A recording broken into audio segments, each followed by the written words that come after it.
Welcome, ladies and gentlemen, to tonight's Integrity Leadership class with Reginald and Deanna. Glad to have everyone on. As always, if you are in the position to, please turn on your camera so we can see your lovely shining faces, feel each other's energy.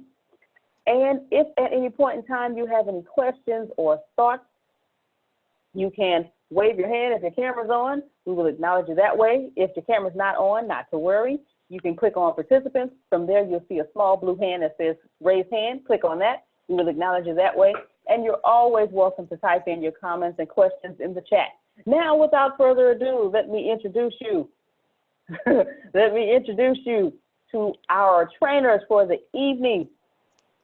This young lady is COO of the ATSJR Companies, the CEO of the D. Marie Group, and is for the people. And this gentleman is always Mr. KSBM. Come see about me. This gentleman is always willing to help wherever he is needed. And listen, you talk to him, you will definitely get help. Ladies and gentlemen, I present to you Ms. Deanna Mitchell and Mr. Reginald Paul. Woo! Thank you, Shannon. Thank you. Insert loud cheering roar here. Appreciate you. Good evening, everyone. How are you doing this wonderful, wonderful, wonderful evening? Oh, please feel free to unmute. We are an open dialogue class. I am wonderful. Awesome. Awesomeness. Reverend Reginald, how are you doing this evening? I am wonderful. All right, ladies and gentlemen. So we are doing the last chapters of So Happy and Grateful by Mr. Antonio T. Smith Jr., The Universal Laws of Happiness and You. And we're doing 10, 11, 12, and 13. But if you actually read the book, there is a little secret chapter in it, chapter 14, the prologue. It's the law of attraction in the Bible. So we have some interesting things to discuss this evening. So I just want to actually, before I do anything, I want to open it up to all of you who are on the call tonight to let us know how reading So Happy and Grateful has changed your view of happiness, changed your view of your life in general, and what about it are you going to apply to your life? So the floor is open. Hey. Hey. So last week when we were on, I bought the book, but of course with all the reading that I do, I have not, it's on my list of things, but as things go, I have not gotten to it just yet. But I did read the 3 chapters that we were supposed to read last week while we were on the call. And it was so necessary for me to read those 3 chapters right then. I made note cards that I've been using ever since last week for things that apply to me in my present life, not like successful with a business, but just where I am personally in life right now. And so one of the note cards said, move the moment you get an inspired idea. That's something that the core group knows that I struggle with, because I like for things to be kind of 1, 2, 3, 4, 5, 6 before I move to number 1. I got to see the next 6 things before I even take step 1. And my peers, my counterparts within the core, they take step at -0. It's like, okay, I'm doing it. And it don't have to be perfect. It don't have to be in line, but there's much success with that. And I've always seen it, but there's been a hesitation with me, but that resonated with me last week. So every idea I've gotten since then, I've put action to it. And it feels absolutely amazing. And it said, your dominant thoughts will always lead to a harvest. And so I'm thinking about these inspired ideas, and I've been thinking about the success of the idea, and it has made me so very happy and grateful, even more so than I've been. And the other thing that I wasn't sure I was struggling with until I heard it I read it and it was like, that's it. And it's releasing people who have hurt you. And I thought I'd done this, but a lot of times when we first embark upon forgiveness and releasing people who have hurt us, we go way back to childhood. And so I'm going to release this person that abused me, and I'm going to release my parents for doing the best they had with the best they could with what they had. And okay, I'm done releasing people. Well, you experience hurt after that.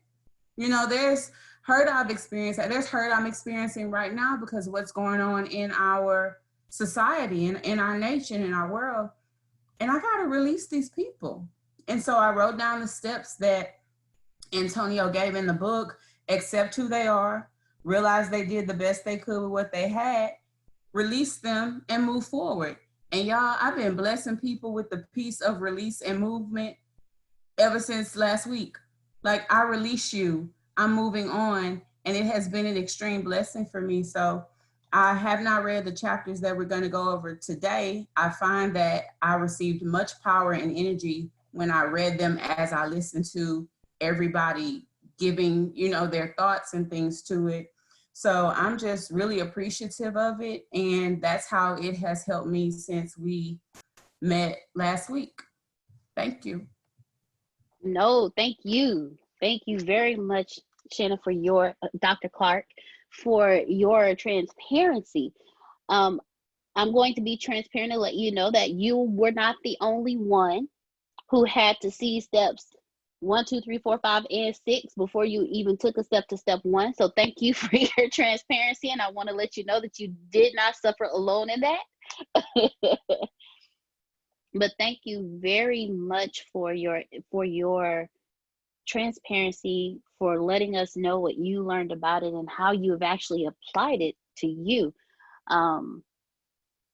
Releasing for peace it's a lesson we all need. So thank you very much, Dr. Clark, for sharing that with us. So Reverend Reginald, is there something that you would like to say? No, I'm just going to continue to let everybody else speak. Today is a day that it's time for voices to be heard. And how you started off is how we're going to continue, because actually I was on the kind of same frequency you was when I was getting dropped off earlier. And I was like, today seems like a day everybody else need to talk. So it's a receiving type of day. So let's let the next person share the same. The floor is open. All right, so who else would like to unmute and let us know how So Happy and Grateful has helped you on your journey? What have you taken from it that you're now applying? And what have you learned about yourself? And what have you released? So who else would like to let us know about So Happy and Grateful and what you learned from it? Oh, and Shannon just said, also loved the reminder of thought plus emotion equals creation. That is definitely something that when I learned it you do need reminders, ladies and gentlemen. You are going to need reminders throughout life for everything that you learn, because there's going to come a point where life is going to hit you and you're going to forget some things. So you're going to need a reminder to remember some things. And the thought plus emotion equals creation is a great way for you to understand that you are a master creator. If you currently are not happy with the situation in your life, you can change it by changing your thoughts first, putting the emotion behind it, and it will create the reality that you desire. So who else would like to let us know what you learned, what you got out of, and how? Yes, sir. I'll state what happened to me Monday this week, Monday evening, and how being so happy and grateful, more the grateful part. I had an incident happen to me when I came home Monday evening. Somebody had did something to my family, and I went outside and I stood up for my family. And while I was doing so, I confronted a young man, when I confronted a young man, I asked him why he did it, and is he going to replace what he had broken? And he told me no. But while I was conversating with the young man handed another young man a gun. And I saw him hand the other young man a gun while I was confronting the young man. And I wasn't in fear. I'll just tell you that right now. So that wasn't the first time I seen a gun, and that wasn't the first time a gun was by me in the first place. So, but the thing that, as it went on, I let him say his side of the story. And he finished or whatnot, and I went back closer towards my house. You know, my kids outside, his other kids outside. And, you know, the next thing you know, he started getting loud. He started barking like a dog. He wanted to fight. And, you know, he was saying things. There was a group of kids out there that was just edging it on as well. And I looked at the young man and I say, look, I'm smarter than what you think I am. And he asked me, what did I say? I said, I'm smarter than what you think I am. You honestly think I'm going to fight you when you just gave your friend a gun? And, you know, his friend commented and was like, hey, I don't know what you have. I said, all I got is a cell phone, but I just want y'all to know I'm smarter than that. The whole entire time, there was some calmness over me, because if you would have caught me approximately probably a year ago, maybe even 2 years ago, I would have fought him. I would have fought him and the friend. I wasn't worrying about the gun. I'm talking about I just heard Shannon say that she, you know, got to do 1, 2, 3, 4, 5, 6, 7. I was going to do 0. I was going to do negative 1,000, and I was going to give him what he deserved. But being grateful is knowing that, okay, look, man, there's kids around here. Not only is the kids around here, it's my kids around here. And any action that I do, being selfish, any action that I do being ungrateful, point blank period, is going to put not only me in danger, not just me, put my kids in danger, put the other kids out there in danger, and anybody else that's out there watching in danger. Because you never know what a scary person is going to do. You already know the loudest person in the room barking is the scariest person. So therefore, I was grateful that I was able to be at a calm, be at ease, and handle the situation like I was supposed to handle it. And the words that was being said and chosen from me, I know that it shook a lot of people. It took a lot out of me, because for once I felt like I was punked. Like, you know, as a man, I cannot feel like I let another man, because I feel like if I let him do it one time, he feels like he can do it every other time. Hmm. But you got to be very grateful of knowledge, understanding first.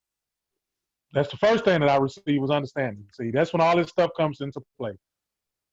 I did not have to trick my brain at that moment. I did not have to. I had to just use understanding, and then that's when the knowledge and wisdom kicked in. And when the knowledge and wisdom kicked in, it took a relief off of me. Now I'm doing something today, and I did something that day. I called Antonio and told him about it. But I actually talked about it instead of sitting at the house thinking about it, you know, and just keep festering it up and not letting it go. I heard Dr. Clark speak of not letting things go.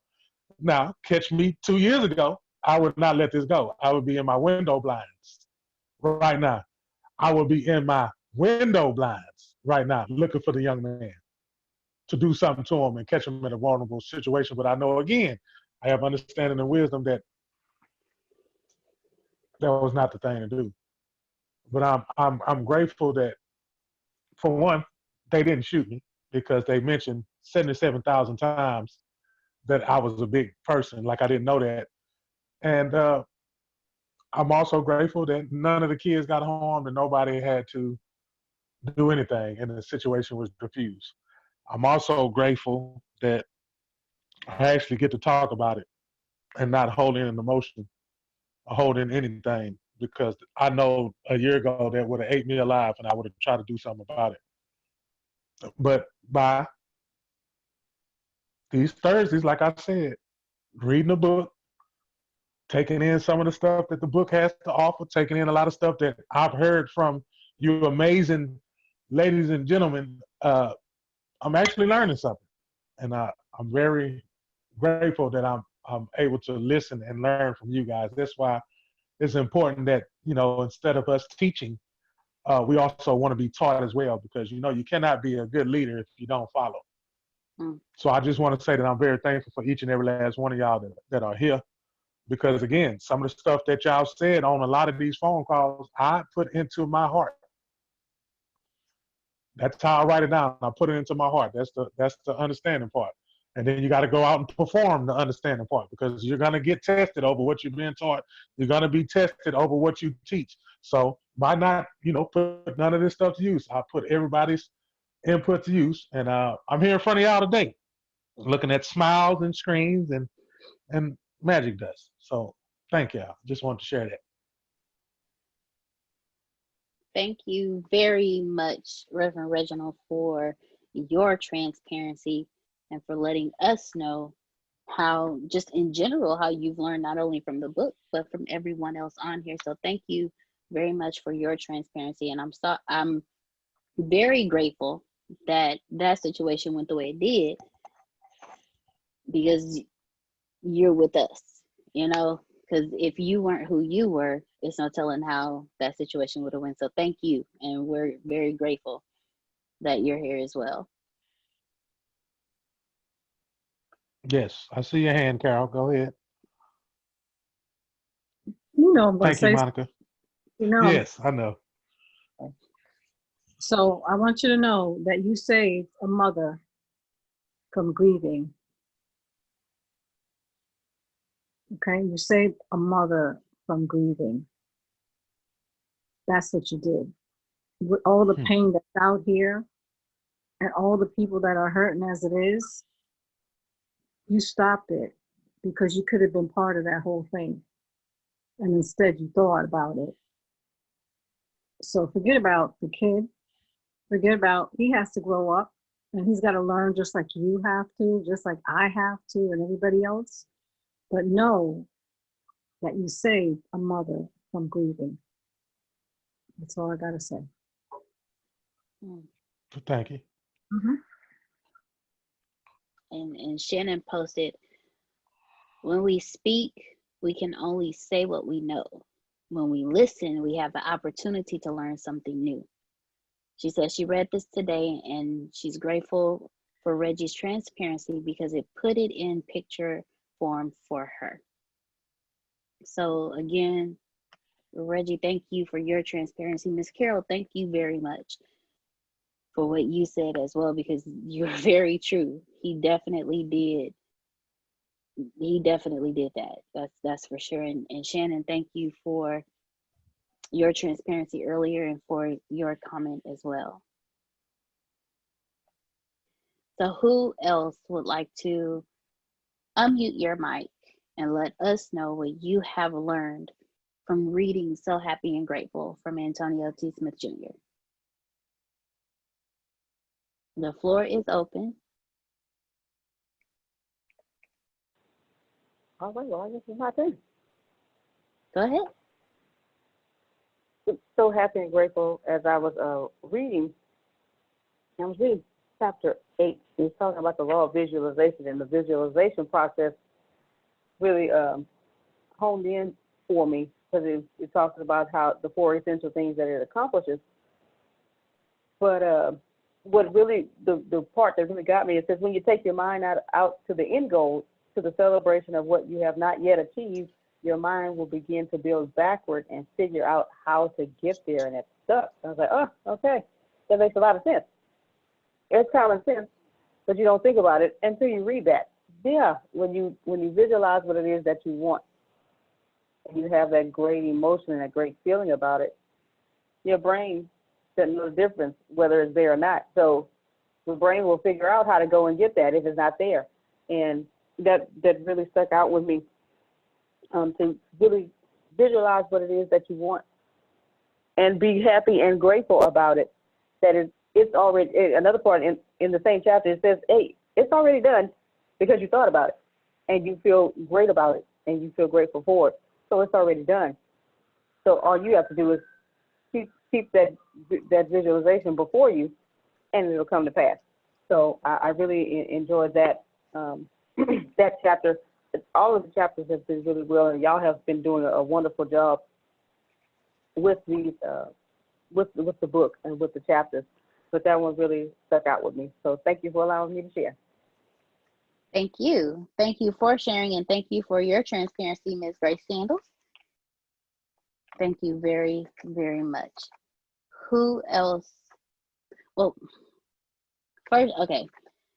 Thank you, Grace, very much, because we tend to forget what the end goal is. And when we forget what the end goal is, it takes us out of that happy and grateful feeling. We forget that it's already done. We forget that it's already there. We just have to make sure that we remain happy and grateful for that very thing.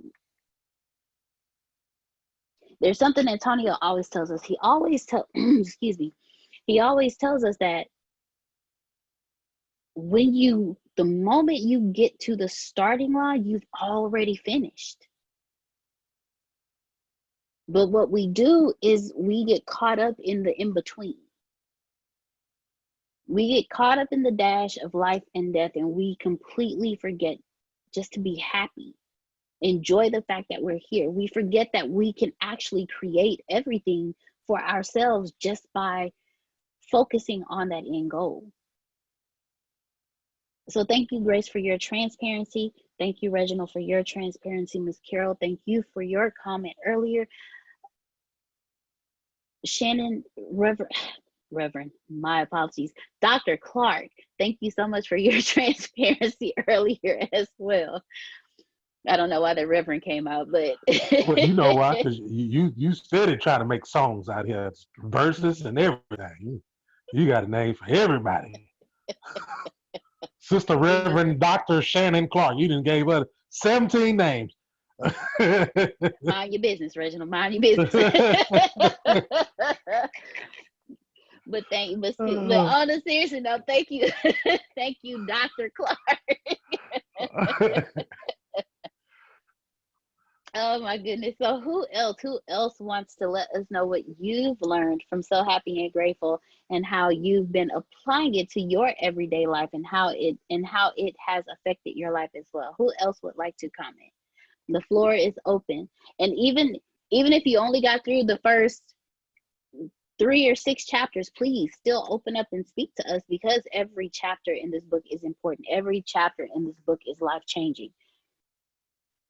So the floor is yours. Please unmute your mic and speak up.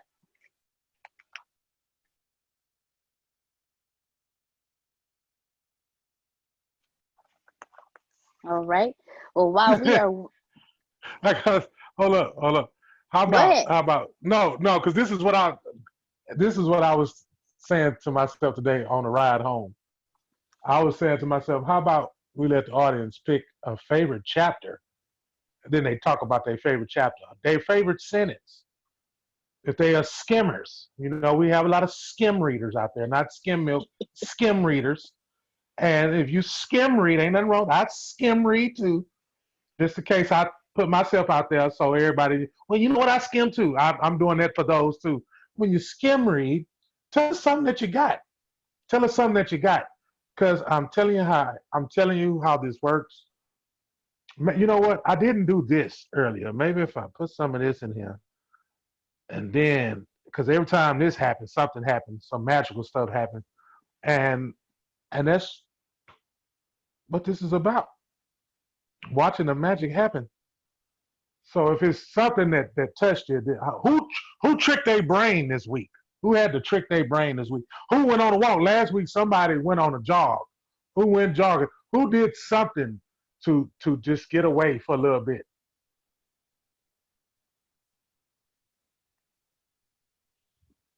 All right, Miss Lisa, be safe. The floor is open, ladies and gentlemen. And again, there's nothing. Okay. Oh, go ahead, Miss Carol. Yeah, Miss Carol. So, not what I did, but as far as exercise or anything, but I was very upset with someone who did something and financially put me in a hole at one time that I helped out. And this person left the country and came back to the country because they were very ill. And hadn't spoken to that person at all. But I ended up trying to contact this person's family to let them know because they're in another state, and try to find out how this individual was doing.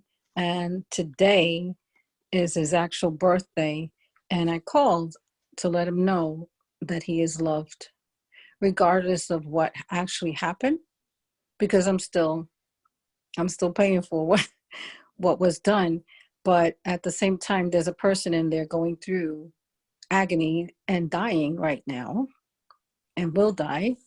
But it was almost like just letting go and forgiving and continuing my life, because I'm still here. I can still breathe. I can still make the money.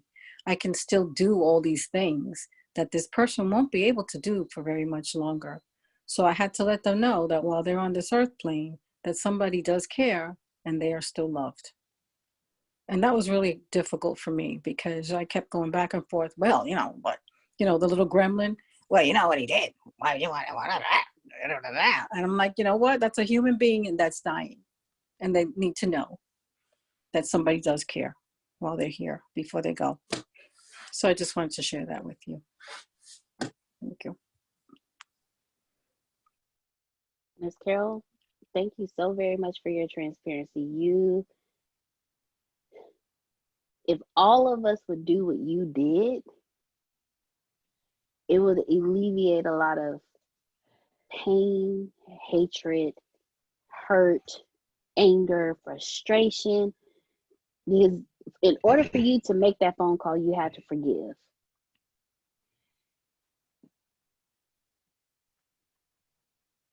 So thank you for your transparency. Thank you very much. Reverend Reginald? Oh no, I want to ask her. So you mean to tell me the same gremlin that was in Galveston with me was the same gremlin that was talking to you? This little gremlin is just getting around. Gremlin's a little evil, little evil Yeah, being. You gotta slap yeah. once in a while. You And got to do something. over. You got to do something to that little gremlin. That little gremlin get loud sometimes. So, Yeah. it's sort of like, I'll beat you down to a pulp, right? I'll beat you down to a Yeah. pulp. Instead of that, I had to give Yeah. love, and it was really, even though I did that for that person, it was really for me. Mm-hmm. I needed to release it. Okay, so that's what I did. Because sometimes people go and they die and you have all this anger and they go off feeling all bad and, and I understand why it was done now, even though it wasn't fair, but I had to release it for myself. All right. Okay. Thank you very much, Ms. Carol. Thank you very much. Ms. Monica, I saw you unmuted your mic. Yeah, it was just something to what I guess Carol's situation, what she just said right now, because this wasn't with me, but it was with my mom. And I guess just to put my situation out there, I was actually adopted at birth, and my grandfather on my dad's side, or those grandparents, had a hard time, I guess, accepting it because I wasn't blood and all this stuff. Well, my mom hated them. She hates now she doesn't, but she hated my grandfather for not accepting me as if I were his own blood. But I had a talk with her several years ago, and I told her that she needed to stop because it was going to get to her, right? So like Carol was saying, like you did it for yourself. And I think it's something you have to do because sometimes like things like stress cause cancer. And I would tell my mom, you've got to forgive him. Like, I don't care. If I don't care and I'm the grandchild, then why are you so upset? It doesn't bother me. But I think forgiving someone, as hard as it is, when you do, you feel kind of like a big weight lifted off your shoulders, because I noticed the moment when my mom forgave him, and the difference now from then, and even her, it's affected her and the way she takes on life or just does other things because she knows she can't stay angry at people. So with Carol, like, I know that took a lot because I saw my mom go through that, and it took a lot for her to do it. So good job doing that, because that's definitely going to help you. And then hopefully it'll help him too, right? Hopefully he won't treat someone like that again. But I know it's tough, so good job with that. All right. Thank you very much, Ms. Monica. Ms. Carol, you're more than welcome to unmute and respond. I was just telling Monica, thank you. And thank you for sharing her story too. But yes, it does take a lot. But then once you do it, you ask yourself, why didn't I do this before? Because you're carrying around. That's part of that, you're carrying around your garbage. It's like, what's the trash that you take into the next relationships or whatever? That can be that unless you let it go. So it's gone. Thanks. Thanks, Monica.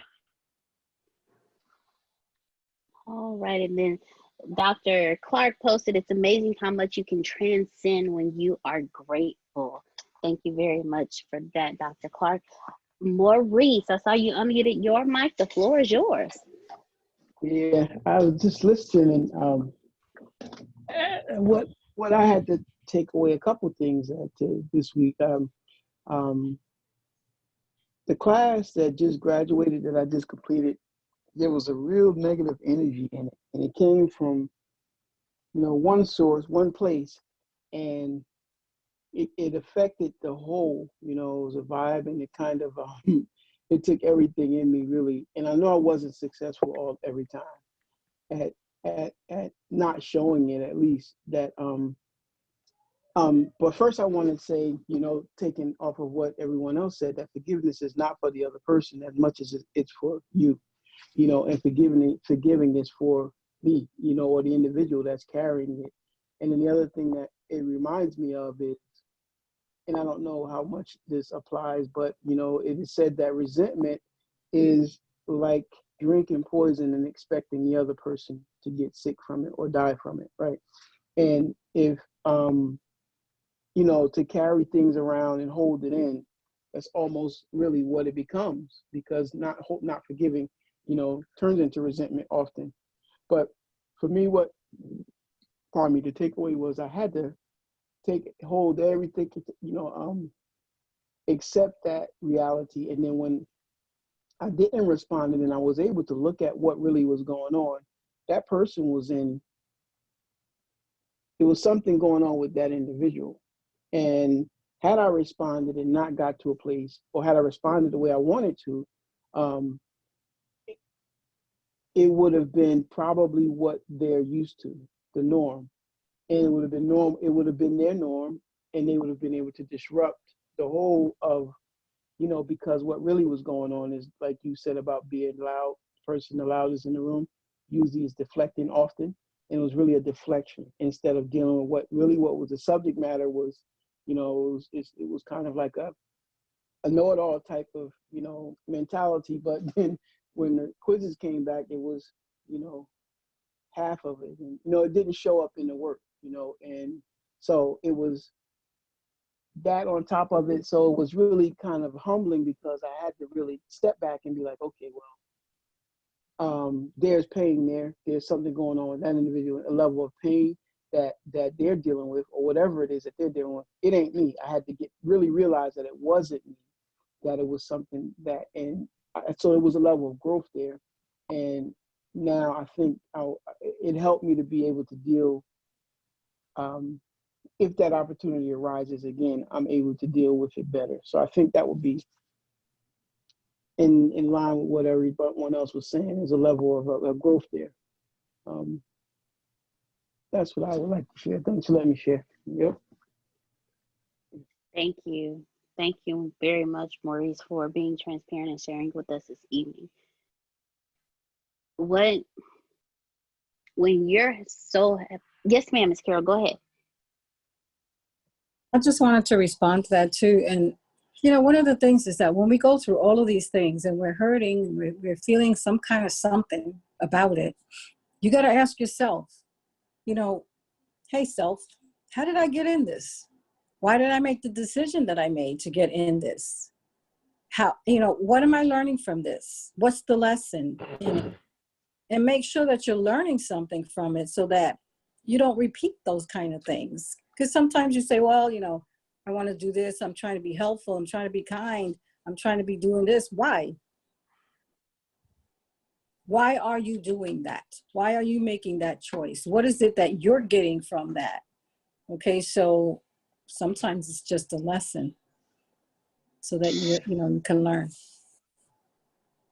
That was some clairvoyant stuff right there, Miss Carol.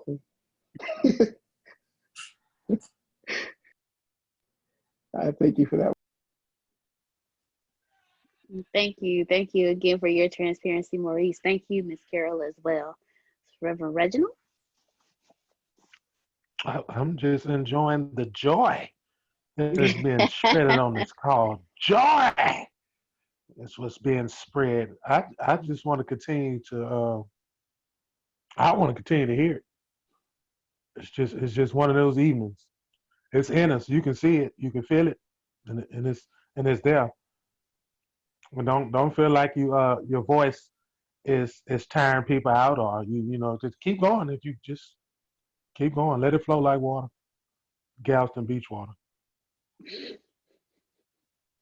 So with that being said, who else would like to unmute their mic and let us know how being so happy and grateful and how reading Antonio's book, So Happy and Grateful, has changed your life, or what have you started applying in your life and you see the difference? Or let us know about something that has happened, but because you have been happy and grateful, the situation where it would normally go one way went a completely different direction. So Well, floor is open. I'll Go ahead. chime in. Go ahead, Mr. Phil. Floor is yours. Why I was coming into the group late, I was at my Parkinson's support group meeting. And we've gone to the Zoom experience. And to be there with all those people that are having their challenges with this condition is amazing. And seeing how they were working together and how they're helping each other and everything else. So, and how being joyful and happy and appreciative no matter where you are is what helps you get out of where you are. So it's an amazing experience, and you just learn a lot from each other, and people get to share, and they encourage each other. So it's been a real gift. So that's why I got into here a little bit later than I normally would, but it was certainly worth it. So, you know, when I first was diagnosed with this condition, I went through a really bad time. I was wondering, am I going to be a burden to Susan? I thought, shoot, I was a burden to Susan before I got this condition. So why am I worried about it now? And are people going to hire me? Am I going to be able to work? And am I going to be able to survive for my family? Do I tell people before they hire me that I have it? Or do I tell them afterwards? And if I tell them before that you use it as a reason not to hire me? And I finally came to the conclusion, Phil, deal with this challenge the way you've dealt with every other challenge in your life. You know, it's just another challenge. It's my first major health challenge, and to get it at 68 and 6 years old is a gift. But the other side of the coin is I've never had to deal with something like this, so it was completely new for me. When I finally said to myself, Phil, you've had tons of challenges in your life, and look how you've gotten through them. Use those same techniques and apply those same things that you did for those to this, and you'll be fine. And guess what? It worked. So, and having this group to come to on a regular basis, I can't thank you enough for how much it's helped me and been an inspiration for me to deal with this. So thank you very much. Thank you. Thank you very much. Thank Mr. you more, Phil. Phil. Yes, thank you. Thank you for your transparency. Thank you for sharing with us. And as Reverend Reginald always says, we're grateful for each and every one of you as well, because we learn from you just as much as you learn from us. And thank you, Mr. Phil, because you've also reiterated for us what this class is. This class is a place for you to be able to come and be you and learn more. But most importantly, it's a safe place. It's a place for you to be able to talk out what it is that's bothering you. Read the books and ask the questions. Share your ups, share your downs, share your triumphs. Even share those times where you weren't so triumphant. You know, this is the place for that, because we understand that while becoming a leader, and we are all leaders in life in some shape, form, or fashion. You may not be a leader on your job, but you're a leader. If you have children, you're a leader. If you teach people, you're a leader. Even if you're just what you would consider yourself an employee, you're still a leader, because there's somebody that looks up to you. And what we miss is if we don't work through our own character issues, or our own character, not issues, but our own character flaws, if we don't even acknowledge the fact that we have them, it hurts us as leaders, and it hurts the ones that we lead. So again, I want to thank Shannon and Reginald, Miss Carol, Miss Monica, Mr. Phil, Maurice. I want to thank each and every one of you for your transparency this evening, because you are being leaders. You are leading the way by being transparent. You're leading the way by saying, hey, this happened, but I did this instead of that. Thank you for being examples. Thank you for sharing with us that, hey, this was my first time dealing with something like this, but I just applied what I always do, and I still won. This was new to me, but I still won. Yes, sir. Go ahead, Mr. Phil. Oh. No, I was trying to get a mosquito that was flying around here. Okay, so gotcha. sorry about that. No worries. I hope you got him, Phil. I hope you got him, because he's going to get you. You got little mosquitoes down here. Back in Ohio, they're kind of big. They're easy to get. Down here, these little tiny little ones that get you. Yeah, I know, because Galveston, we got mutant mosquitoes. They got legs. Yeah, they carry you off. I ain't talking about mosquito legs. Yeah, they take a piece of your arm.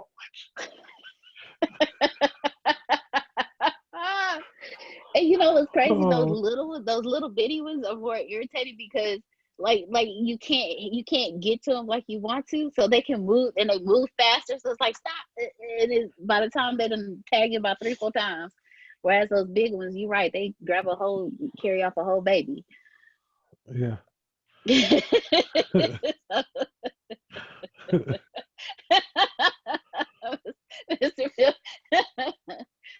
But again, I just want to thank each and every one of you. So who else would like to let us know how this book has helped you, how it has helped changed, how applying it has helped shifted your life, and just let us know how being happy and grateful has changed entire situations. You know, the floor is yours. Please feel free.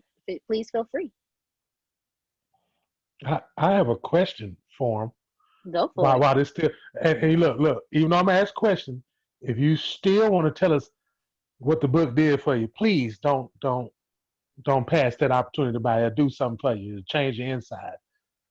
Okay, but what I want to know is, I want somebody to explain desire and expectation. Ooh. Desire and expectation. I want to hear different views of your desire or your expectation, because you know just as well as I know, and I'm going to speak for myself, but if I speak for others, please put on the shoe. It's a size 15, maybe a 14, depending on the brand. But everybody has an expectation. I expect, we can be scientifically correct if we want to, but I ain't expect. Yeah, it was a time in our lives that I expected to come home and this to be done. I expected to go to work and this to be done. And your desire.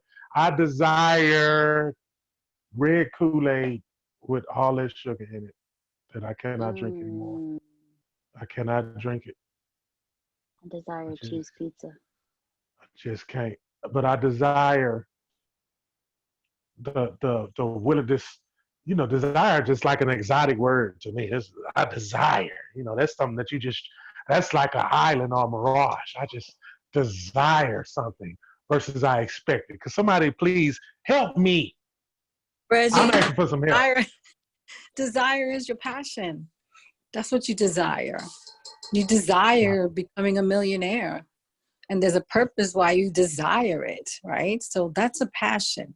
I'm going to say I want. When you say you want, and I had mentioned that to Deanna the other week, is when you want something, the universe gives you more wanting. So you don't get there. You know, you're always wanting it. When you desire it, it's a passion. It's going to go through. It's just like the book says, you know, you think it, you imagine it and all that stuff, but you got to feel it. That passion, that desire, that's what makes it happen. You know, so expectation. That's the burning. Are you talking about that's the burning? That's what's that's the burning. That's that burning in there. It's like that it burns too much for it not to happen. It has to. I got to say something to this person, even if I've never seen that person. I got to say something, and do it. And 10 times out of 10 is exactly what that person wanted to. I mean, like I wouldn't say wanted to hear. It's like they look at you like they just drunk a cup of cold water after being in Galveston on the beach. Because you felt that energy, you felt it. So did they. And so did they. But then expectation is something else. That's those things that go on in your mind, how you think the world should be around you and how it should respond to you. And that's why we get a lot of pain from expectations. You know, we expect something that the other person may not even be thinking on that on that same wavelength of what you are, and you or it could be anything, not just a person, but I'm just using a person as an example. I expected for this person to be a certain way, right? And what did it do? It slapped me in my face. It was a lesson. So should you have expectation? When is it good to have it? Have a desire for an outcome, but just to expect it necessarily sometimes can be negative for you in the ending of it, you know, because you don't get it and it hurts you and it causes a whole lot of other stuff. But then that was your expectation, not theirs. You ever heard a person say, well, that's your expectation, not mine? Who made you? Yeah, I heard him say it. I didn't listen to him. Had the desire to beat their butt. That's why. Oh, goodness. Thank you, Miss Carol. Now we have Mr. Phil, and after Mr. Phil, we have Dr. Clark.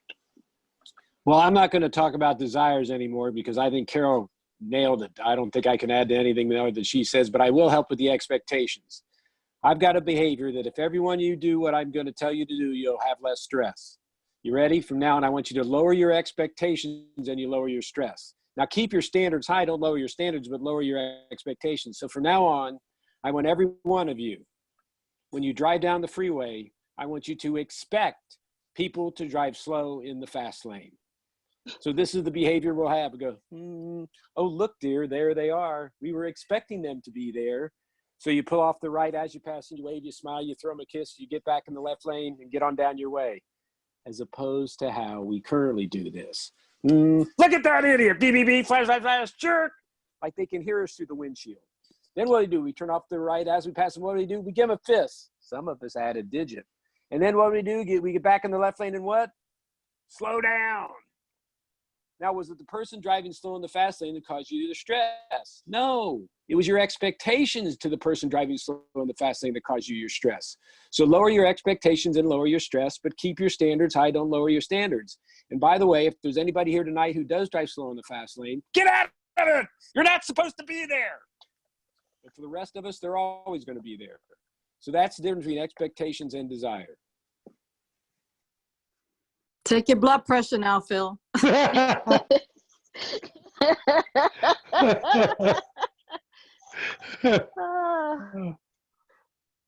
Thank you very much, Ms. Carol. Thank you very much, Mr. Phil. That both of you, that was amazing information. Thank you so much for sharing that with us. And thank you for the question, Reverend Reginald. So now thanks to the book. I didn't ask that. I didn't make that up. Yeah, I didn't make that up. I know y'all thought I didn't make that up. Well, thank you, Mr. Antonio T. Smith Jr. for writing a wonderful book. Next, we have Dr. Clark. The floor is yours. All right, so Ms. Carol and Mr. Phil, like spot on. Desire is our passion, expectations are what they are. What made sense for me in the book was a letter or an explanation of desires and expectations that Antonio actually shared with us that he wrote to his children. And so while desires are our passion, we have to understand that it's our expectation that has the higher vibration, which is in alignment with what Ms. Carol and even Mr. Phil was saying. But we have to let that soak into our mind that expectations are what they are, but they do have the higher vibration. And so he says, buddies, which is what he affectionately calls his sons. We know that. The both of you have desires, but you also have expectations. Although you desire certain things, it is your expectation that actually has the stronger vibration. And you will then attract your expectation of your desire and not your desire. So while we have desires, we have to also understand that we have to expect what we desire, because the expectation is what has the higher vibration. That was profound for me reading that. I just read that before Reggie asked that question. Like literally, I've never read that before in my life, but right before he asked that question, I just got through reading pages 214 and 215 of the book. And so we have to recognize that the expectation is what it is, but it has the greater vibration, and whatever has the greater vibration is what brings about the desired result, because your desire is what you expect. It's not the other way around. We don't desire and then expect. We speak great desires, but sometimes we expect minimal things. So we have to work on expecting our great desires, because whatever we expect vibrationally, that's what we're going to get. And that's what resonated with me from chapter 10, and then listening to the question and Miss Carol and Mr. Phil. So thank you, Deanna and Reggie, for letting me put my 2 cents in by way of Antonio's book. Thanks for the 2 cents. Yeah, thank you. Thank you very much. That actually brings me to something that Antonio always teaches us, and something that I literally forget every single moment of every single day. And it causes the worst issues in my life. It was 2 things: desire and expectations. Thought plus emotion equals creation. If you're desiring something and you put emotion behind that, you create it. But if you desire something and your expectations are opposite of the desire, then you actually create. When you put emotions behind the expectations, but they're not the desires, then you create the expectations. But what we miss, to me, what we miss the most, and what keeps us out of alignment, what puts us off track, what has us always saying this always happens to me, is that we, in the process of our thoughts plus our emotions equal creation, in the process of our desires and our expectations, we forget to allow things to happen. The only thing we can control is us. We, just like Mr. Phil said, we can't control the fact that we know somebody is going to be driving 55 miles an hour in the left-hand lane, which everyone knows is the speed lane. But what we can do is we can control how we respond to it. And if we allow that person to be them, we won't have any issues. We won't have the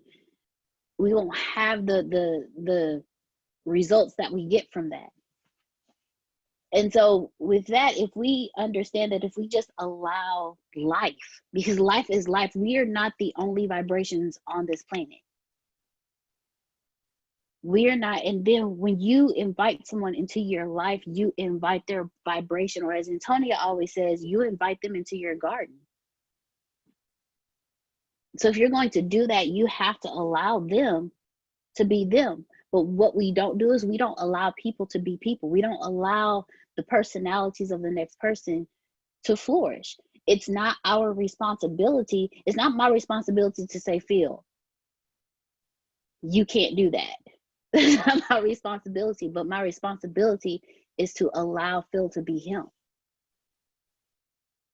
And if I was forever so happy and grateful, law of allowing people to do anything would not be an issue for me, because I'm grateful that you are being the best you can be. I am grateful that that is who you are and you are living your best life being who you are. But I'm also grateful that I'm allowing you to be you, because then that allows me to be me.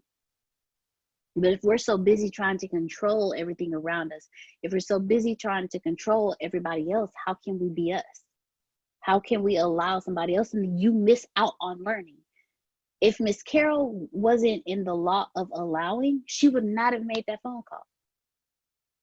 But because she allowed that person to be them, and she not only allowed them to be them, but she allowed herself to feel that pain, but she also allowed herself to forgive.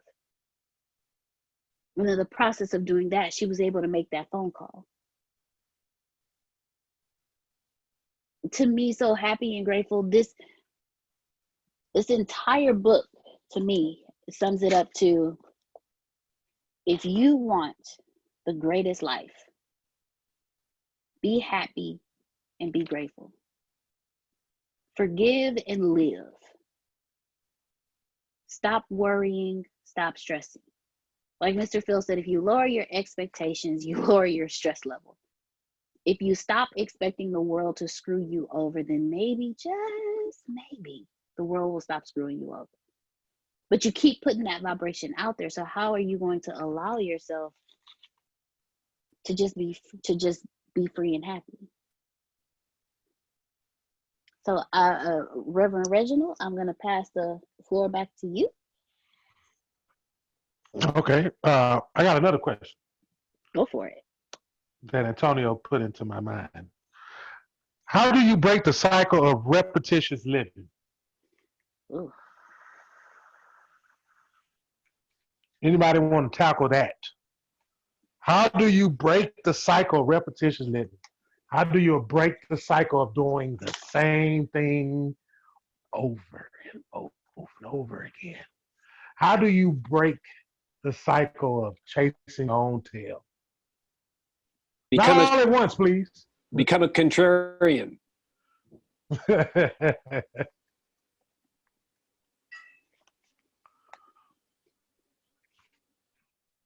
I'm going to be transparent on this one. I'm still learning that lesson. But in all honesty, I am still learning. It's like Shannon was saying earlier, you know. No, was it Shannon? Releasing. Yes, it was Shannon. She was saying when you start releasing things, you think, okay, I'm gonna release things from my past. Okay, great, perfect. You know, I figured it out. I've released that, but we forget to release the current pain, the current headaches, the current stresses. Well, repetition happens when you don't realize that the same repetitious habits you created as a child, you still do as an adult. So while you release the ones as a child, you still have the repetition that you created as an adult. But one of the things that I have learned the most about disrupting or changing the repetitious habit is making a decision to no longer want it. But like I said, I'm still learning that one. I'm still learning that one. I just want to be transparent. I'm still learning that one. Well, I had practice. No, you can go ahead. Do the opposite of what you normally do. When you know that's coming, you already know what the result is going to be. more or less, unless you're trying to say, well, it might not be this way, but you already know it happens all the time. So just do the opposite. Make the opposite decision.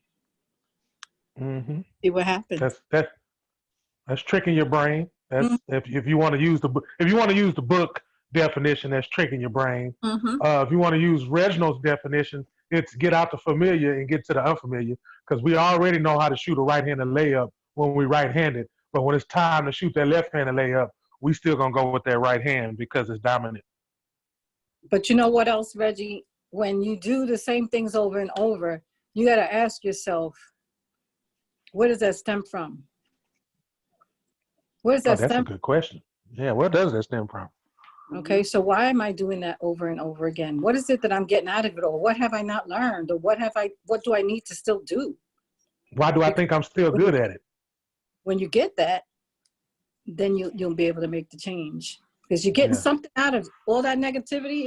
If it's negative and it happens again and again, you're getting something out of it. Is an abundance coming to you. It's just a negative abundance, but maybe that's a comfortable place for you to be because you don't really know who you are in the other place. Wow, thank you. Go ahead, Corey. I almost shouted. I'm sorry, Corey. I was about to shout. No worries. I think one of the things that comes to mind is I heard a while ago was sometimes in order for you to change, the cost needs to be bigger than the payoff. And in a lot of times we spend a lot of time like what you said, you're getting something out of it. So it's just like, you're feeling basically the payoff of it, of whatever you're dealing with is not painful enough. And once it starts getting painful, that's when it's like, all right, now it's time for me to change. So I think that's really, and then also the second thing is being able to start creating habits. Doing the same things over and over starts creating habits. So what it may take, and it took a while for you to even create the habit of whatever you're creating, what you're doing right now. And it's in that, it's sometimes realizing that, you know what, it is going to take some time, but like what Carol just mentioned, do the exact opposite. And yeah, you're going to fail. The first time you do it, you're going to fail. You're going to do the exact opposite and you're going to fail, but then you're going to keep on doing it again. You're going to keep doing it again. And eventually, it's just going to become muscle memory. And it's just going to be like, oh, wow, I'm doing the exact opposite. So that's what I'd really want to share is sometimes it's just looking at the cost and the payoff. And when the payoff is greater than the cost, you're never going to change. So that's what well shared. Yeah, well shared. I'm stealing. I'm stealing what you shared. In that very chapter about the repetition, Antonio actually says you have to break the cycle. Pain is not normal. It is just a part of life. And then and Shannon posted, you have to stop expecting the encore or the rerun. And then she put laugh out loud. But most importantly,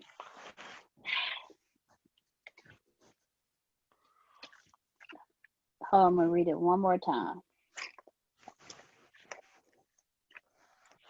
Got to read the book. Look at him. Got to read the book. Got to read the book, boy. Let me pull it out right quick. Let me put that up.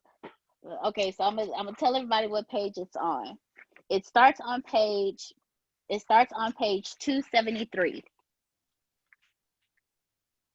It starts on page 273 at the very bottom. It says you have to break the cycle. Pain is not normal. It is just a part of life. Pain is not normal. It is just a part of life.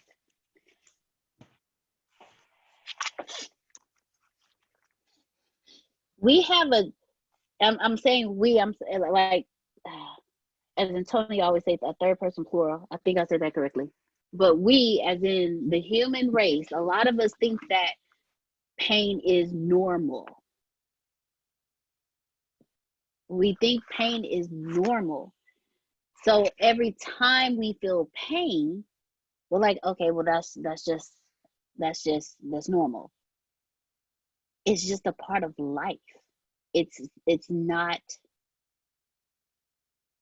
if you're constantly in pain, that's not normal. It's a part of life. When you experience death, there's pain attached to that. When you experience heartache, there's pain attached to that. When you experience falling down and scraping your knee, there's pain attached to that. But it's not normal. Pain is not a way of life.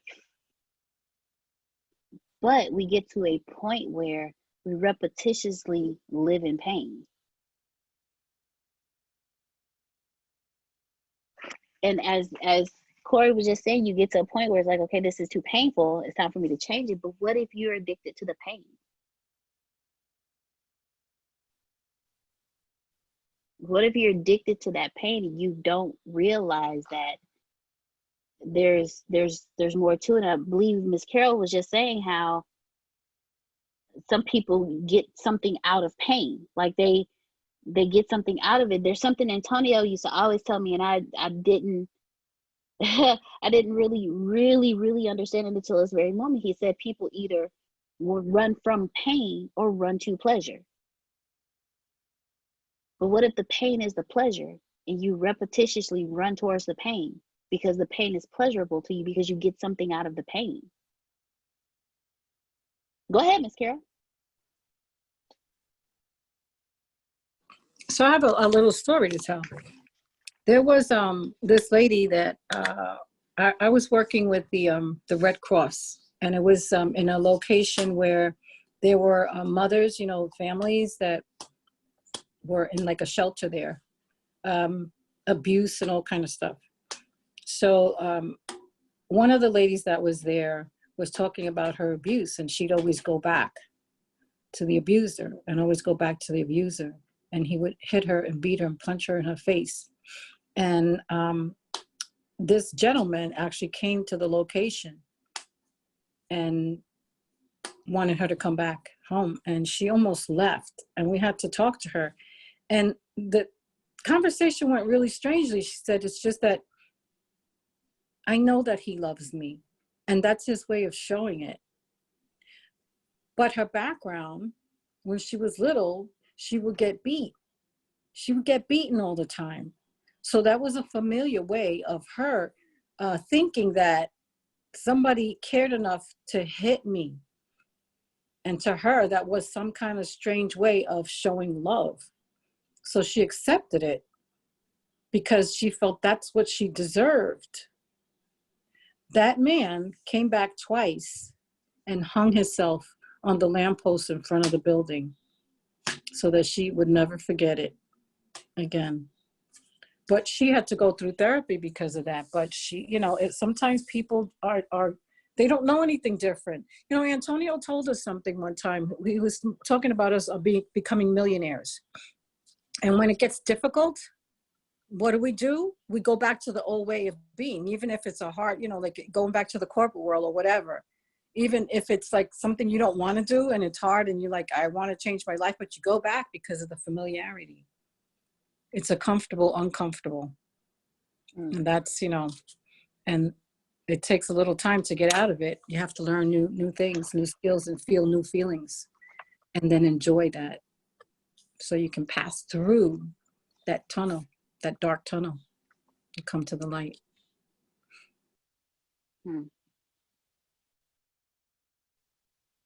Well put together. So I would really like for all of us to open this up, and I'll repeat it again. You have to break the cycle. Pain is not normal. It is just a part of life. Antonio, he was arguing that no one should ever be in pain and think that it's normal. Just like Miss Carol was just saying, that young lady, to her, that was normal. Pain is meant to be short bursts of little reminders. It's just supposed to last as long as the moment requires, nothing more. It's not normal. It's just a thing that temporarily exists. So let's open this up and let's talk about it. Pain is not normal. It is just a part of life. I think I want to share about this too. Like another quote that I heard, and I think I shared this with you when I was in the hospital, Deanna, is pain is inevitable, but suffering is optional. And usually I think sometimes the issue is that we confuse pain with suffering. And suffering really shows up when we start creating a story about the pain. So it's like the pain's gonna happen, but the story of it, because who we are as human beings is that we just create stories. So we hold on to that story of that specific pain, and that's what causes the pain to linger. But at that point, it's not pain anymore, it's actually suffering. And at those moments, that's when you really have to choose, are you really gonna suffer and be a victim of the pain? Or are you really gonna transcend beyond it? I think that's one of the things I really learned myself, just going through what I've been going through for the last 2 or 3 weeks, just with high blood pressure. I've never had it before. And I could have been someone who's just like, why me? What am I doing? And all these different things. But what I took it as was I didn't want to be a victim of that circumstance. And I think all of us, in a lot of different situations, things would happen, it would hurt us, it would pain us. And it becomes very difficult to let go of that story. And I think that's why it does take something to really talk things out, to work things out. But it's really, all that is just letting go of the story about that pain. I kind of think back when it comes to pain and suffering, when I always think about it, I'm like, birds feel pain, but they don't suffer. Same things with animals. It's like they don't really suffer. They feel pain. And then afterwards, it's just like, once the pain is gone and they're all over with, all of a sudden, they learn to cope, they move on, they do things. And it's just like, that's what really makes them different from us. Is that something would happen to us, we would feel that pain, and then the minute we feel that pain, we create a story over it over and over and again, kind of feeling sorry for ourselves or having other people feel sorry for us. And it's not about that. That's what I really wanted to share there. Thank you. Thank you, Corey, very much for sharing that with us. You actually, you actually hit the nail on the head with a hammer, because that's exactly what Antonio was trying to get us to understand. Like, pain is meant to be short-lived. You're not supposed to suffer from pain. But it makes me present a question: how do we create the stories? Like, who taught us to create the stories that keeps us long suffering from the pain? Who said we're responsible for suffering from that pain? You know, we suffer from pain from our childhoods, from broken marriages or relationships, from abuses that we've taken on, and we suffer from those in our lives. We suffer in that, but we shouldn't have to suffer. So who told us we had to suffer? Who told us it was our responsibility to suffer something that was to suffer and live with something that was supposed to only be short-lived, that was only supposed to be a burst? Can I say something? Yes, Mr. Calloway, please. How y'all doing? How you doing? You know, doing it's been a while. Good. Yes, it has been. It's nice to hear you. I was just, forgive the noise background. I'm on the road again. I was just sitting up here, thinking about, some Rob bass. I was like, that joy, hey, and pain, it's like sunshine and rain. So I was sitting up thinking about everything, that everybody was saying. And what you just said, I look back, I really do feel, it was one time I had said this before, way back, and Coach responded to it. And I was saying, it's amazing that what affects us at 5 years old affects us at 50 years old. And I know that coming up as a kid, that my mom had me at an early age. She was 13, she had me at 14. So she was a child with a child, not knowing really what to do with a child. And I can remember growing up, my mother and I had a tumultuous relationship at times. And things like to help create low self-esteem, it can happen in guys just like it happened in women. It ain't just a woman thing. And I can remember things my mom, when we had words and stuff, my mom would scream at me, you know, that I should have flushed you down the toilet when I had you, and things of that nature. You know, she would get angry and just batter me with things. And my grandmother was the one who raised me, and she was always the one encouraging me. It was like bad mom, good mom, you know, my situation. But I also watched the relationship between my grandmother and my mom, which was not a good relationship. Then I watched my mom step into the relationship with my stepfather, which was abusive like you wouldn't believe. I actually watched my stepfather kill his mistress in our front yard because of the fact that he had been messing around, and her husband came to our house to kill my stepfather. But in the process of shooting back and forth at one another, the mistress pulled up with her children. She jumped out to run in between them. My stepfather was pulling out a double-barrel shotgun, and when she got there, we had a little slope going downhill in the yard. And when she got to him, she grabbed the front of the shotgun, but the momentum carried them down to the ground, and it went off, killing her. And I remember standing there watching her kids dragging her to pull her into the car, as you know, as she was bleeding out, and things of this nature.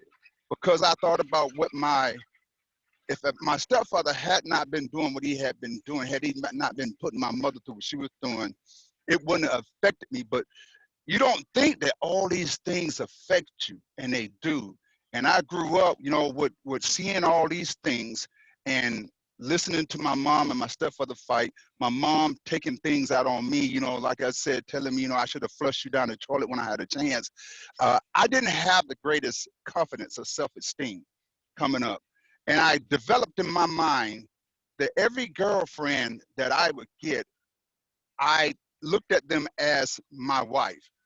In other words, the love that I felt that I didn't get from my mother, I started looking to in all these girlfriends. And the thing is, they couldn't give me what I needed or wanted because they were too young and didn't know nothing about love. You know, and I did that throughout my life, which led me to get into my marriage.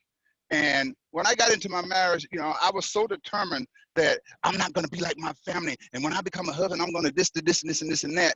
And I end up, you know, getting married and going through a lot of hell. Now, I wasn't perfect. I'm not going to sit up and, you know, pretend like everything was on her, you know, but karma came back and just tore my behind up.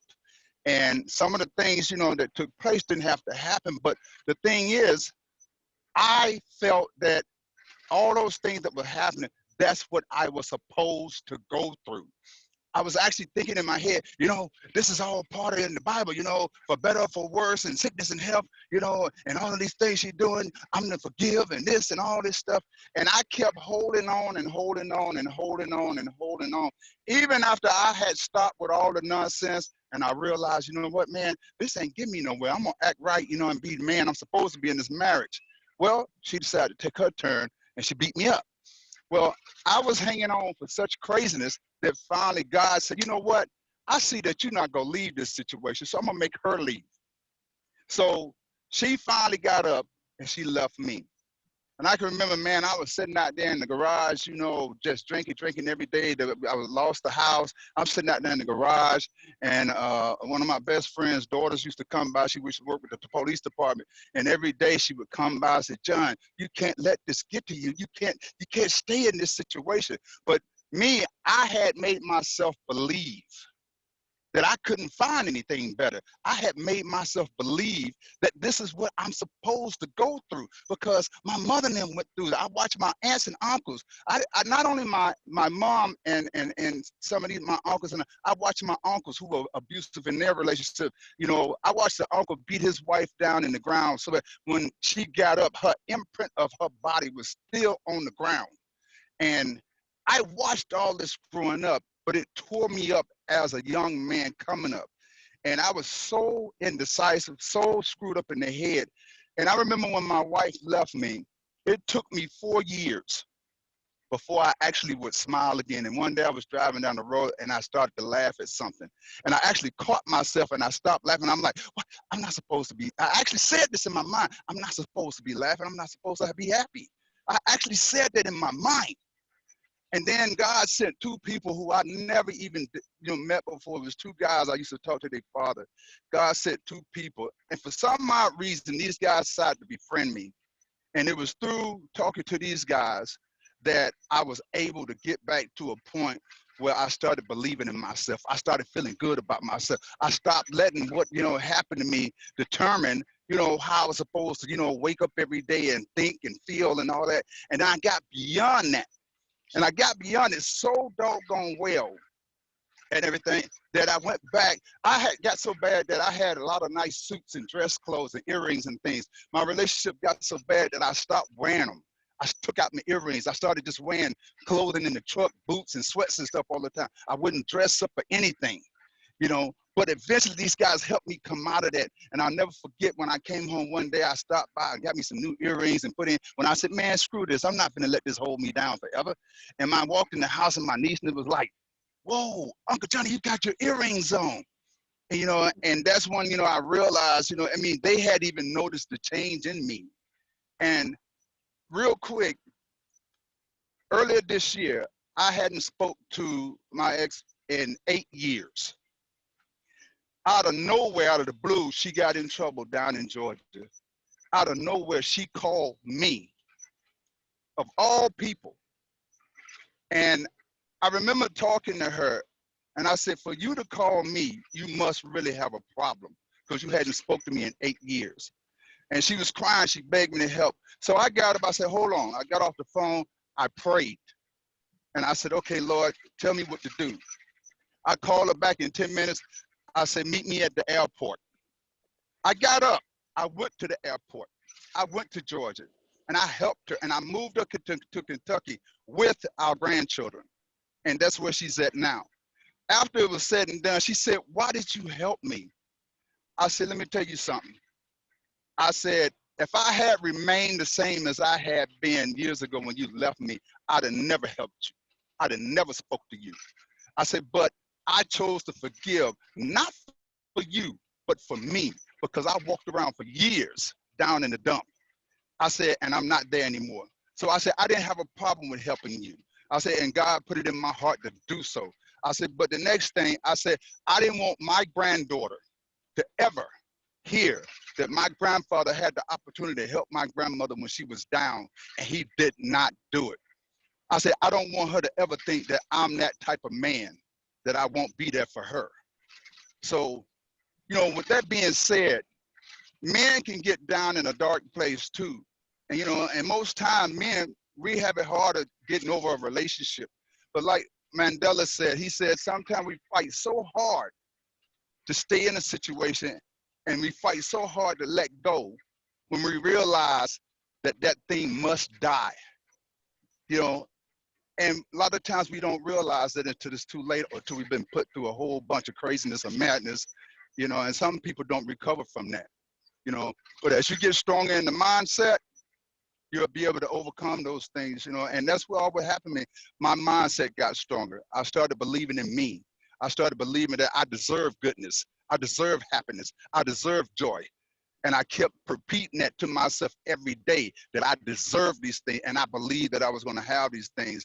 I might not be rich, but I'm rich in many other ways. You can best believe that. I'm rich in many other ways. And with that being said, I'm going to cut it short and let you get on back with the show. Oh, thank you. Thank you very much, Mr. Calloway, Mr. John Calloway. It's good to hear your voice. It's good to see you on with us. Now, with everything that you just said, Reverend Reginald, I would love for you to respond to what Mr. Calloway just said. I don't have no response for that. I have no response for that whatsoever. That man spoke a wonderful word, and it reached everybody's heart. Ain't no need of me even doing all that today. We're going to let that right there sit and settle and simmer in your heart. Simmer like good seasoning on meat. Simmer like good seasoning and gumbo or Creole, whatever you want to put together and call a meal, and you just let like that him. simmer. Yeah, I like you, because what you said, that was muscle. That was strength. And muscle and strength, with all the nurturing we had today, hey, what else can I ask for? What else could you ask for? What else could you be happy for? What else could you be grateful for? I mean, take a look at yourselves, everybody. Take a look at yourself, ladies and gentlemen. Seriously, take a look at yourself. And look what this has done. Look what this time has done, to where this time has called us to be here and to hear great testimonies. I mean, hearing great testimonies, when you hear a great testimony, you're going to do a great testimony yourself. You're going to do it too. You're going to go out as well. As soon as the phone calls in, you're going to go out and use what was given today. It happens all the time. It was his day to talk. It was his day to speak. It was his day to share. It was his day to come on with that fire that he brought, and he brought the fire. Miss Carol started it. Dr. Shannon started it. D, you started us off.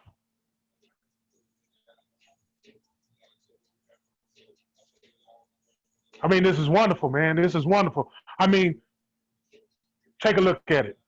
We could be doing anything else right now. But let me get, y'all know I got to get close sometimes. We can be doing anything. Look at the edge up. We could be doing anything else. That line I put right there. I did that. Anything. I didn't pay $15, $20 for that edge up. We can do anything. We could be doing anything right now. Seriously. But we took time out to get some healing. And Grace up as a hitter one time. Joy! I said joy. I mean joy. Seriously, see, I'm doing something. Y'all think I'm being goofy, but really, I'm releasing a lot of stuff. You understand what I'm saying? I'm releasing a lot of stuff, you know? And if you need to release something too, you might want to scream joy. It say, you know how the Christians say, give me some of that stupid, silly, ugly praise, right? Great, give me some of that ugly joy. You heard that right there? Right there, you heard that? Because when he started speaking, I promise you I wanted to shout. I promise you I wanted to get on this. My screen ain't big enough to catch me doing the little dance I want to do when he got out there and gave out that good old, that man, I tell you what. I gotta do my eyes like that. This is lovely, man. We could be doing anything else. We could be sitting here cutting on the news and getting depressed even more. Straight up. We can cut the news on and get depressed some more. We can cut the news on, we can get mad some more. We can get angry. That's what they want us to do. That's exactly what they want us to do. Get together and talk about how angry we're going to be and how upset we are about what's going on, like we ain't never know that this never happened before, period. Oh, it's suffering, yeah. But, hey, I know one person who suffered and didn't say one word. Nothing. And some of us, not all of us, no disrespect, but some of us ask, can we be accompanied by that? I want to be in a company with something like that. I want it to come sit next to me, and I want to sit next to it. Because if you can do that, if anyone on this phone call could do that, I want to sit next to Carol. I want to sit next to Deanna. I want to sit next to Greg. I want to sit next to everybody on the phone call that demonstrates how and what it looks like to endure and stay fast during suffering and not complain about it and gain something from it and use it. I want to be around that at all times. All times. Not just Thursday, Friday, Saturday, Sunday, and we can keep on going. I don't have enough breath to name the rest of the days. Because when I hit that joy note, it kind of intercepted some of my vocals. You know, I got to make y'all laugh, man. You know I got to come. But hey, man, I am grateful. That's all I'm going to go back to my mute status. Minister Mitchell. Minister Mitchell. All right, Reverend Reginald. Minister Mitchell. Yeah, Eminem. I'm on to something, huh? Uh-huh. Joy! Ah, when you got joy, ha, you can say joy. Ha, let's say joy. Joy on a phone call. Ha, joy with integrity. Ha, joy with the leadership. Ha, joy when I see the faces on Thursday at 6:30. Ha, joy when I know I read my chapters and somebody's going to ask me a question and I know I read it and I'm ready for them to ask me a question. I said joy. Nobody want to join me? Okay, I get it. I'll be quiet. Nobody want to join me. Laugh at me. It's cool. No, It's all right. I ain't gonna lie. I ain't gonna lie. I ain't gonna lie. Every time when you said it the first time, I'm trying to keep the truck on the road. When you said it the first time, I was like, okay, call me off guard. But every time you kept saying, I was like, okay, wait a minute. He keeps saying it. Got me over here yelling. He's going to run in my room. Like, you all right? Yeah. Oh man. But you're right. It's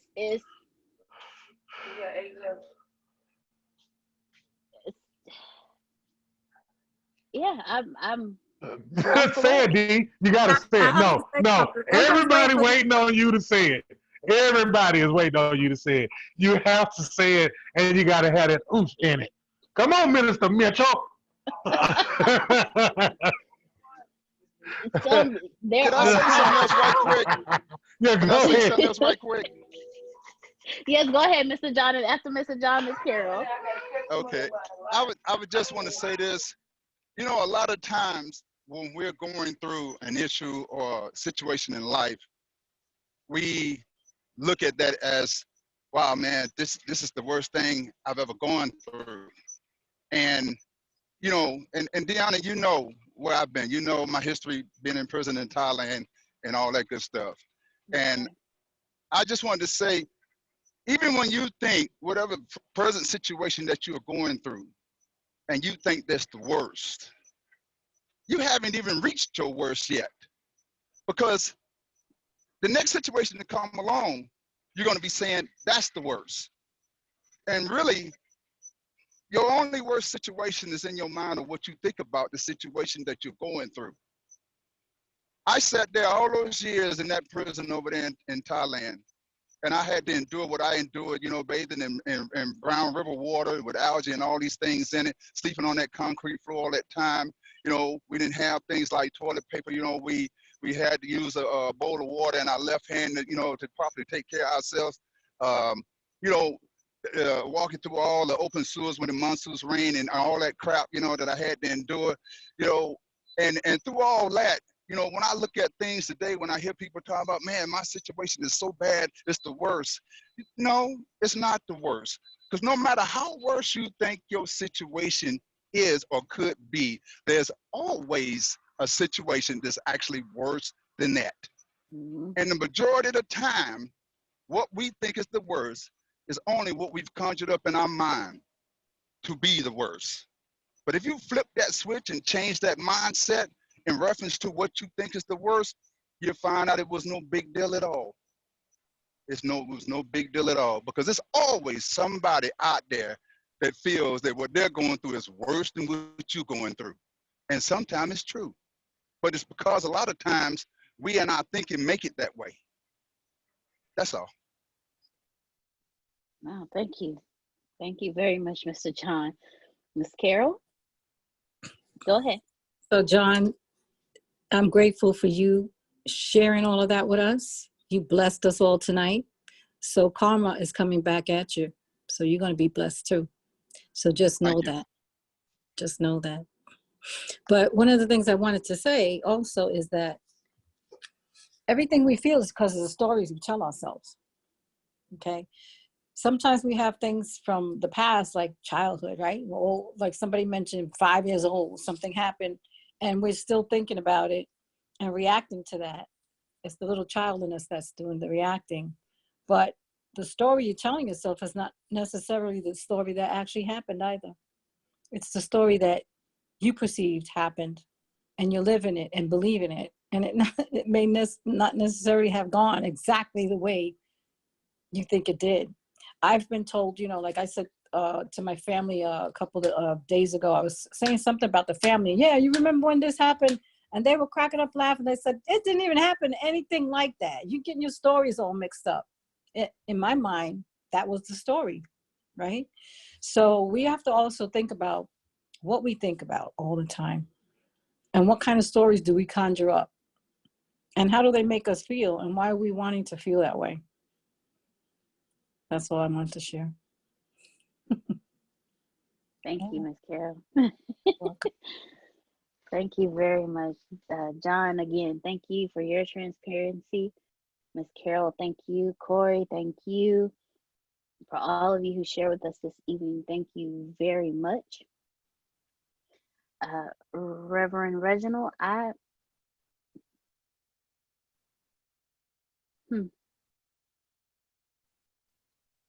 have nothing else to say.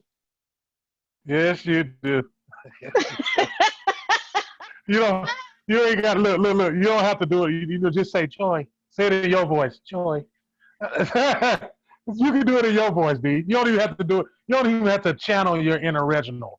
Just be you. Say joy like that, and make us like go to bed. Like when you said we going to sleep. It's time. We done already ate. It's time to go to bed. Not almost. Just almost. Almost. Like if you was tell a bedtime story, I'm calling you straight up because all you have to just the first sentence. Kids out of there. Joy. Once upon a time. There you go. There it go. Y'all didn't feel it. Y'all didn't feel it. She wanted to do it a little bit, but she tried to sneak it in because I was talking. You ain't slick. Deanna. Yes, Deanna, you know that you told a story earlier today, right? Because you had to think something up for Antonio because he always puts you on the spot. Yes, ma'am. Well, I'm going to put you on the spot right now because Reggie just said you could tell good bedtime stories, and we're going to be going to bed after this. So could you tell us a little story to take us into the fairyland so that the fairy dust angel could come and sprinkle some of Reggie's dust on us? Yeah, I see you, Carol. I see you, Carol. That was good right there. Man. High five. That's what I'm talking about. Man. Okay. I'm going to take you up on that challenge, Ms. Carol. Y'all give me a second. Let me put some stuff together in my head.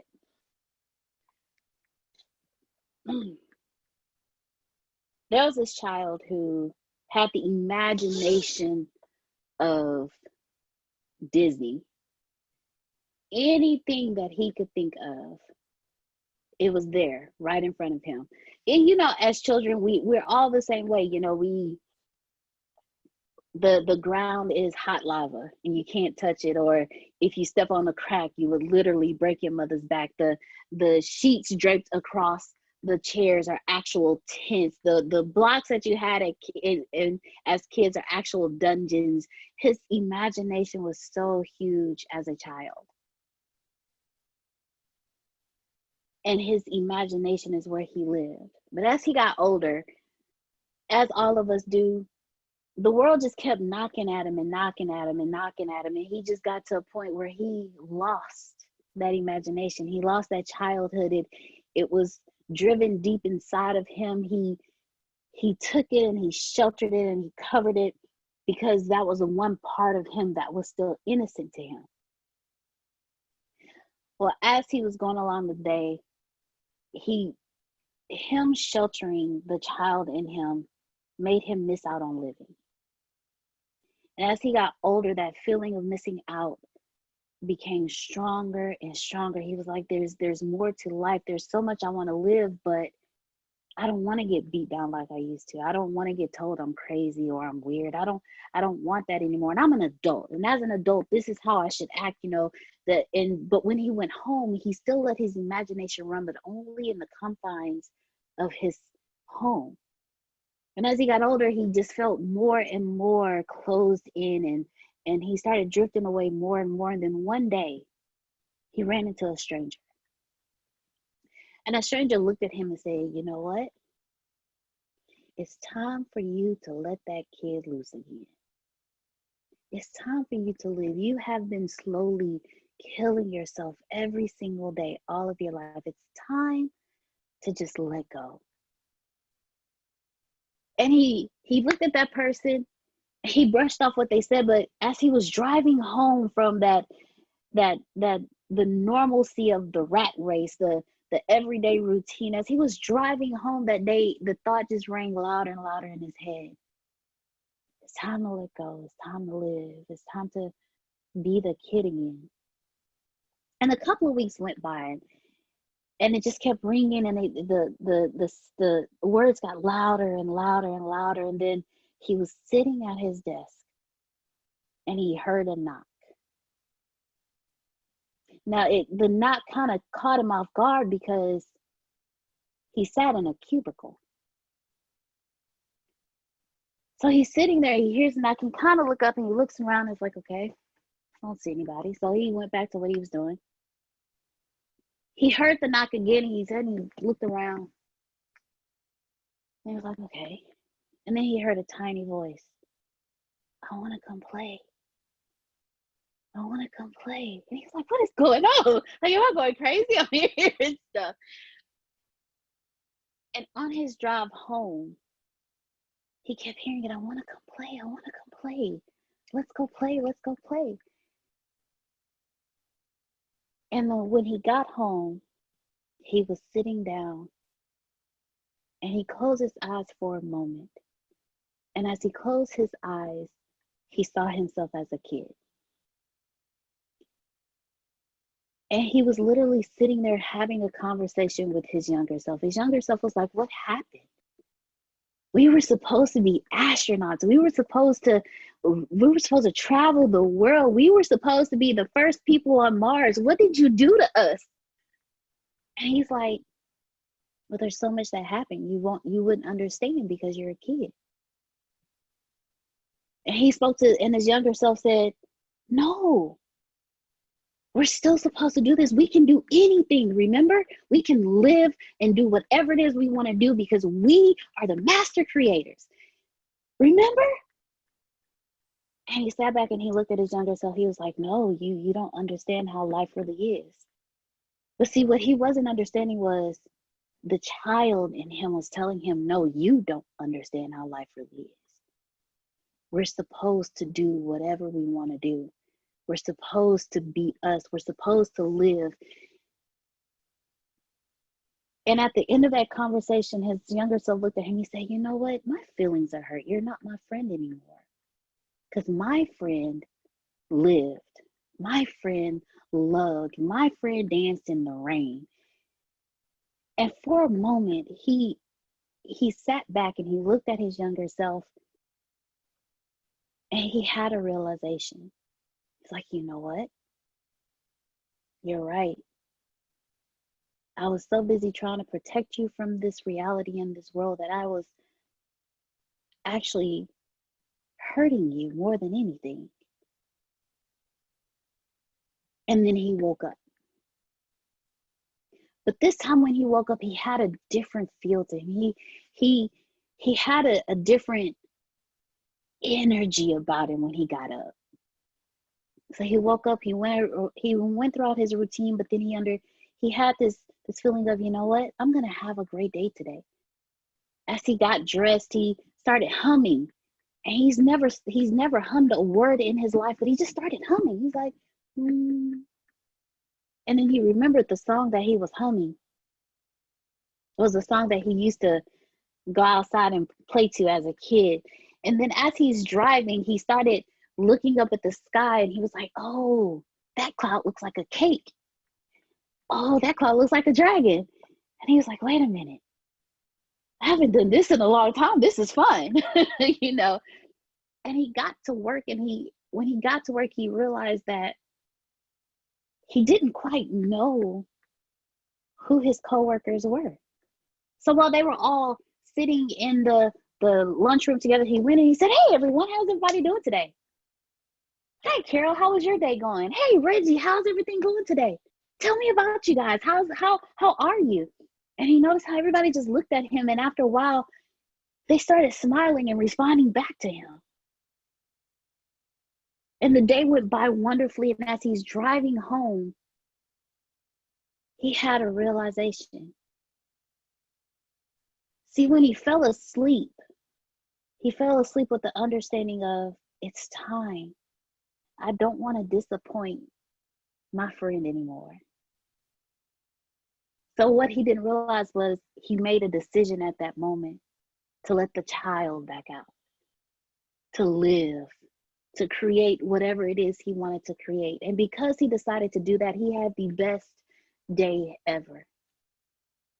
So as you close your eyes tonight, I just really want you to remember the child in you.